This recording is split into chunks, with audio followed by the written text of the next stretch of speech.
Мы подали кассацию, наш, то есть защитник подал кассацию в Верховный суд. 2 ноября он состоялся. Если честно, у меня были большие надежды. Я думала, все-таки у нас суд это независимая ветвь власти, но я как понимаю, они тоже очень зависят от власти исполнительной.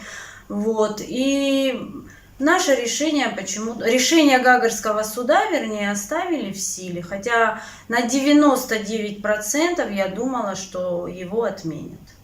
Я думала все-таки, что Гагарский суд, ну, можно сказать, так ошибся, да, ну, красиво я так хочу выразиться, но Верховный суд ошибся вообще для меня втройне. Ну вот исходя из того, что я уже услышала от вашего, да, адвоката Ингига Билая о том, что вы рассказываете, да, прочитав тот материал, который вы опубликовали, но у меня все-таки возникает резонный вопрос.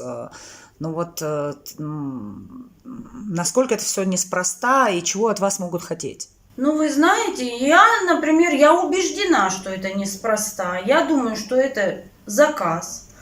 Наша семья, по-моему, мешает кому-то жить. Я не знаю, или из нашей семьи мы уже уголовная семья. У нас остались несудимые только женщины практически в семье, да, за последние 2,5 года. Я могу так сказать. И я считаю это настоящими репрессиями. Они или хотят, чтобы мы были осуждены все, или, наверное, они добиваются того, чтобы мы уехали из родного города, но никогда мой супруг этого не сделает.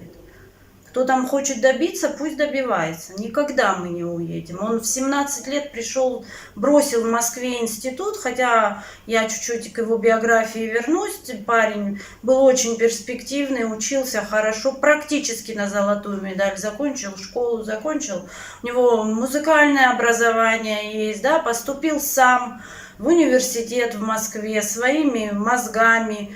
Но когда началась война, он все бросил там и приехал сюда защищать свою родину. И также вы знаете, никогда, 23 года я с ним живу, да, нашему старшему сыну уже 22 года.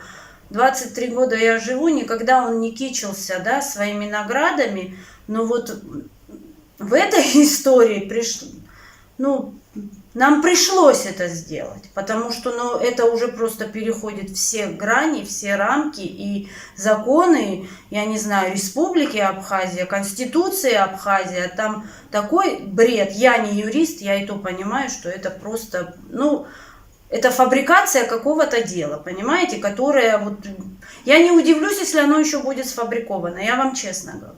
Уже после того, как он был задержан, им поступила информация 20 числа, что он готовил покушение на жизнь и здоровье неустановленного лица. И что сейчас ведутся оперативно-розыскные мероприятия этого лица. То есть они ведутся по сей день, понимаете, сегодня уже какое число, но они ведутся по сей день, чтобы вы знали. Лицо мы до сих пор не нашли, на кого хотел, как бы по их версии, мой муж покушаться, да. Я вот поэтому как бы вам даю интервью, чтобы общественность знала, что в нашей республике, оказывается, ветеранов вообще можно посадить в тюрьму просто так, да, ни за что. Это ни для кого не секрет был, что у Рустама есть боевое оружие, которое осталось еще с войны.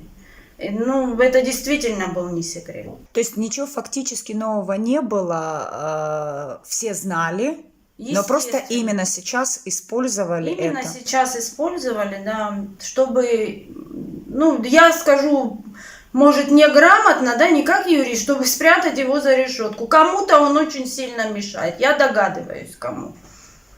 Я считаю, что это преследование моей семьи, всей большой семьи.